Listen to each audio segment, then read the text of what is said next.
বর্তমান সমাজে জিনার হার বেশি না কম? সুদের হার বেশি না কম? এরপরে ইফটিজিং বেশি, তারপরে দুর্নীতি বেশি। এবার এটা রাখেন, তাফসিরের আলোচনা আগের চাইতে এখন বেশি না কম? বেশি। জুমার ময়দানের আলোচনা হয়, তাফসিরের ময়দানের আলোচনা হয়। এরপরে দেখা যায় যদি কোনো মানুষ মারা যায়, ওই মানুষটা মারা যাওয়ার সঙ্গে সঙ্গে সেখানেও খতিব সাহেব, ইমাম সাহেব 10-20 মিনিট জুমার ময়দানে আলোচনা হয়। বছরে যখন ঈদের নামাজ 2 বার পরবার যান, ওই সময় আলোচনা হয়। কথা কোন ঠিক কিনা? তাহলে তাফসিরের মাহফিলও বেশি হয়, জুমার ময়দানের বয়ানও বেশি হয়, ঈদের ময়দানের বয়ানও বেশি হয়। আমার আব্বা আম্মা যখন মারা যায়, ওই সময় খতিব সাহেবের আর বয়ানও বেশি হয়। কিন্তু বয়ানও বেশি, কোরআনের আলোচনাও বেশি। আবার আপনারাই ফতোয়া দিলেন হুজুর সুদের কারবারও বেশি, ঘুষের কারবারও বেশি, দুর্নীতির কারবারও বেশি। আবার আইল ঠেলাঠেলি, আমি চাটমোহরের কথা করছি না, পাবনার কথা করছি। চাটমোহরে কম হলেও পাবনায় মনে হয় একটু বেশি, আছে না নাই? জমির আইল ঠেলে আইসে সামনের কাতারে একবারে বসে, আর জমিতে গেলি মাল কাঁচা দিয়া একবারে আইল ঠেলতে ঠেলতে 1 কাটা বেশি হয়ে যায়। এমন পাবলিক আছে না নাই? রাগ করতেছেন আপনারা? তাহলে এইগুলা যদি বেশি হয়, জুমার ময়দানে আলোচনা বেশি, বয়ানও বেশি হয়, জালসার ময়দানে বয়ান বেশি হয়, জুমার ময়দানে বয়ান বেশি হয়। খতিব সাহেব এত সুন্দর করে বয়ান করার পরে এখন আপনাদের এই স্কুল পাড়ার কাছে আমার প্রশ্ন হলো, তাহলে বয়ান যদি বেশি হয়, তাহলে অপরাধের প্রবণতা তো কম হওয়ার কথা ছিল, তাহলে বাড়তি কেন? এই প্রশ্ন আমি সংক্ষেপ করে খালি একটা উত্তর দিবার চাই। এর 1 নাম্বার উত্তর হলো, আমাদের যেই জায়গায় যত বয়ান হয়, ওই বয়ানে শোনার ব্যাপারে আমাদের 1 নাম্বার হলো মনোযোগের অভাব। মনোযোগ নাই। কেমনে মনোযোগ নাই বুঝায় দেয়, প্র্যাকটিক্যাল বুঝে নেন। ঠিক আছে, ইমাম সাহেব একটার সময় বয়ান করবে, গরুর গোয়ালে পানি না গিন্নি তাড়াতাড়ি বলে গরু বাজে গেলাম, দৌড় মারে খালি 2 বালতি পানি ঢালিলেন গায়ের মধ্যে। এবার মথুরাপুরে ভাষা করছি, বালতি মাইরে একবার দৌড় মারলেন, যায় দেখলেন 1:20 বাজে, কোনো মতো খালি বসলেন, আর 1:30 বাজার আগে চেষ্টা করলেন। আবার একটা বড় দাওয়াত আছে, ওই দাওয়াতে যাওয়া লাগবে, এখানে বসলেন, কি হয়েছে? যাওয়া লাগবে না। তাহলে চিন্তা করলেন, হায় রে, আমার দাওয়াত আছে, আপনার শরীর এখানে, আপনার 3.5 হাত বডি এখানে, আপনার টেন্ডেন্সি, আপনার মন মানসিকতা কোথায় রয়েছে? দাওয়াতে রয়েছে। শুধু তাই না, একটা উদাহরণ আমি প্রায় জায়গায় গেলেই দেই, কেমনে বুঝে আসেন আরেকটা উদাহরণ দেই। প্রত্যেকটা মানুষের কাছে এখন বুড়া নাই জোয়ান নাই, মোবাইল ফোন আছে না নাই? এই বড় ফোনের কাছে সব ফোনের মধ্যে একটা জিনিস আছে, তার নাম হলো মেমোরি কার্ড। কি মেমোরি কার্ড? মানে হলো সংরক্ষণের জায়গা, যেখানে সংরক্ষণ করা হয়। যুবকেরা ভালো বুঝবে, বলে হুজুর এখন এক সময় 1 GB 2 GB হলেই চলতো, এখন 100-200 GB যারা চলে না। তো মনে করেন আমাদের বড় ভাই, আমি তো জানি না যে উনি এখানে খতিব, আব্দুর রহিম ভাই, আমাদের অনেক সিনিয়র ভাই, তো মনে করেন গত জুমায় উনি বয়ান করছেন, ও যুবকেরা তোমরা লালন গীতি, পল্লী গীতি আর ভাটিয়ালি গীতি আর হিন্দি তিন্দি এগুলো আর শুইল না। খুব ভালো করে বুঝবেন, প্রায় জায়গায় আমি বলি, বোঝার জন্য বলতেছি। সেই ওয়াজ করছে, এবার যুব সমাজ যারা আছে এখানে, যুব সমাজ চিন্তা করছে মথুরাপুর বাজারে এবার মোবাইলটা নিয়ে গেছে, মেমোরি কার্ড নিয়ে যা বলছে যে আমার এই মোবাইলে কি বলে, ইসলামী স্কলারদের বয়ান দেন, হাফেজ সাহেবদের বয়ান দেন, বড় বড় স্কলারদের কিছু কথা, কিছু ওয়াজ দেন, আমি এগুলো শুনবো। তো ঠিক আছে, মোবাইল এবার পেন ড্রাইভের মধ্যে মেমোরি পেন ড্রাইভে ঢুকাইছে, ঢুকানোর পরে দেখে জায়গা খালি নাই, জায়গা খালি নাই। বলে জায়গা খালি নেই, বলে এই জায়গায় যদি নতুন করে স্কলারদের বয়ান দিবার লাগে, এই জায়গায় যদি বড় বড় হাফেজ সাহেবদের, নাম্বার ব্যান্ডের হাফেজ সাহেবদের, নাজমুস সাকিবদের, হাফেজ তাকরিমদের বয়ান যদি শুনবার লাগে, তাহলে আগে জায়গা খালি করা লাগবে। এবার বলতেছে, ও যুবকেরা শোনো, তাহলে কিছুটা ডিলিট করে দেই। খালি মানে ডিলিট করলে ভালো বুঝবেন, ডিলিট করে দেই। বলে না না না, আমি 2025 সালের লেটেস্ট মডেলগুলো ডাউনলোড দিয়ে নামাইছি, এইগুলা তো আমি অনেক সুন্দর করে বাছাই করে আমি এইগুলা ঢুকাইছি, এইগুলা ডিলিট করা যাবে না। অশিক্ষিত সমাজ বলেন তো দেখি, যেই পাত্রটা পরিপূর্ণ, যেই পাত্রের মধ্যে আর জায়গা খালি নাই, ওই জায়গার মধ্যে যদি নতুন করে কিছু দিবার লাগে ওই জায়গায় কি দেওয়া যাবে নি?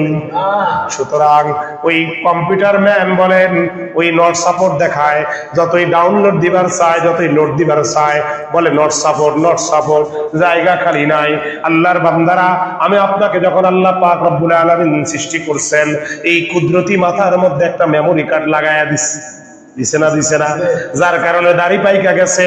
ওই ছোটবেলার দুই বন্ধু দাড়ি পাকা যদি এক জায়গায় বসে গল্প করে, ছোটবেলায় কার গাছের আম পাইরা খাইছিলাম, কার খোয়ারের মুরগি শেষ করছিলাম, কার জমির বাঙি শেষ করছিলাম, কার গাছের ডাব শেষ করছিলাম, ছোটবেলায় কত দুষ্টামি করছিলাম, এই কথাগুলা কোথা থেকে আসে? মেমোরি কার্ড থেকে। বুড়া হয়ে গেছে, চামড়া ঢিলা হয়ে গেছে, দুইজন বসলে মেমোরি সাক্ষ্য দেয় কি দেয় না? আল্লাহর বান্দারা, ওই মেমোরি কার্ডটা আজকে দুনিয়া দ্বারা পরিপূর্ণ হওয়ার কারণে কাহারো ব্যবসা দ্বারা পরিপূর্ণ হয়ে গেছে, কাহারো গরু দ্বারা পরিপূর্ণ হয়ে গেছে, কাহারো জমি দ্বারা পরিপূর্ণ হয়ে যাওয়ার কারণে খতিব সাহেব যত সুন্দর করে জুমার ময়দানে লোড দিবার চায়, ওই মাথার মধ্যে যখন লোড নিবার চায় বলে নট সাপোর্ট, কারণ জায়গা খালি নাই। কারণ আপনার টেন্ডেন্সি হলো 2 বালতি পানি মাইরা মসজিদে একটা 20 মিনিটে ঢুকবো আর 10 মিনিট পরে বের হয়ে যাব। রাগ করলেন আপনারা? এই টেন্ডেন্সির কারণে খতিব সাহেবের বয়ান আপনাদের মাথার মধ্যে ঢুকতেছে না, মনোযোগ নাই। যাও বা একটু বসে, 5 জন 5 জায়গায় দোকানদারি করে, জুমার দিনে এক জায়গায় বসে, ওতে বসে গল্প হয়। কথা কোন ঠিক কিনা? এদিকে বয়ান হচ্ছে, ওই বয়ান কয় নট সাপোর্ট, কারণ মেমোরির মধ্যে জায়গা নাই। কাহারো দোকান নিয়ে মেমোরি পরিপূর্ণ, কাহারো গরু নিয়ে পরিপূর্ণ, কাহারো জমি নিয়ে পরিপূর্ণ, কাহারো চাকরি নিয়ে পরিপূর্ণ। এই জন্য আপনাদের খেদমতে একটা কথাই বলবার চাই, সামনের থেকে যখন এইরকম বিজ্ঞ মানুষের বয়ান শুনবেন, তখন অন্তত এই 12:30 যদি আজান হয়, 1:45 থেকে নিয়ে 1:20 পর্যন্ত এই জায়গায় বসার চেষ্টা করবেন। এটার ফায়দা কি জানেন না আপনারা? জানেন না? বুখারীর মধ্যে লেখা হলো, যদি একটা ফিকহি মাজলিসের মধ্যে কেহ বসে, খুব ভালো করে খেয়াল করেন, মাজলিসু ফিকহিন খায়রুম মিন ইবাদাতি 60 সানা, এই বয়ানে বসলে কেমন লাভ? বলে যদি কেহ একটা ফিকহি মজলিসের মধ্যে বসে যায়, 60 বছর নফল নামাজ বন্দেগী করলে যেই পরিমাণ সওয়াব হয়, তার চাইতেও বেশি সওয়াব হয়। করছেন নি 60 বছর? যে হুজুর আমি 24 ঘন্টা 60 বছর নফল নামাজ পড়ি, আছে না? বললাম না, আমিও নাই। আসেননি? তাহলে এক মুহূর্ত যদি কেহ কোন ফিকহি মাসলা মাসাইলের মজলিসে বসে, তো তার আমল নামায় সর্বনিম্ন কত বছর? 60 বছর। এটাকে আমার পকেটে, মুফতি সাহেবের পকেটে বানানো কথা? 60 বছর নফল বন্দেগীর সওয়াব আমল। এরপর একটা হাদিস কই, রাগ করতেছেন আপনারা? বুখারীর মধ্যে লেখা হলো, বিশ্বনবী বয়ান করেন, যদি কোনো বান্দা যদি মসজিদের মধ্যে আইসা বৈশা যায়, নামাজের জন্য অপেক্ষা করে, কথা না বলি, যদি নামাজের জন্য অপেক্ষা করে, আল্লাহ রাসূল সাল্লাল্লাহু আলাইহি ওয়াসাল্লাম বয়ান ফরমান, যদি কোনো বান্দা নামাজের জন্য অপেক্ষা করে বৈশা যায়, নামাজের অপেক্ষায় আছে, আল্লাহ পাক হাদিসের মাধ্যমে, নবীর মাধ্যমে জানায়া দিলেন, ওই বান্দার আমল নামায় যেই কয় মিনিট অপেক্ষা করবে, মনে করেন আপনি নামাজের জন্য এসে 5-6 মিনিট অপেক্ষা করতেছেন, এই 6 মিনিট অপেক্ষা করলে আমরা যে লেভেলের ইমানদার, না হলেও 4 রাকাত নামাজ হয়। কথা কোন ঠিক কিনা? আর কিছু লেটেস্ট মানে এমন ঘরে গতিতে ইমানদার আছে, 6 মিনিটে 12 রাকাতও পড়ে, আছে না নাই? কেমনে পড়ে আল্লাহ ভালো জানে। তো ন্যূনতম 4 রাকাত তো হয়। তাহলে এই 6 মিনিট যদি কেহ নামাজের অপেক্ষায় বসে, আল্লাহ বলেন তার নবীর মাধ্যম দিয়া তার আমল নামায় কবুল নামাজের সওয়াব লিখে দেওয়া হবে। আমার আপনার নামাজ কবুল হবে কিনা কোনো গ্যারান্টি নেই, কিন্তু বিশ্বনবীর মাধ্যম দিয়া বুখারীর মধ্যে লেখা হলো, বলে কবুল নামাজের সওয়াব যদি কেউ নামাজের অপেক্ষায় থাকে। তাহলে মসজিদে আগে আসা লাভ না লস? সেই লাভের মধ্যে তো আমরা নাই। এরপর আরো ফজিলত আছে, আমি যে কথা বলতেছিলাম ওই কথা বলবার যাইতেই পারবো না। বাসার থেকে বের হলে কত লাভ, রাস্তায় কত লাভ, এক সপ্তাহ থেকে আরেক সপ্তাহ কত লাভ, আল্লাহু আকবার। এক সপ্তাহ থেকে আরেক সপ্তাহের গুনাহ আল্লাহ মাফ করে দেয়, সুবহানাল্লাহ।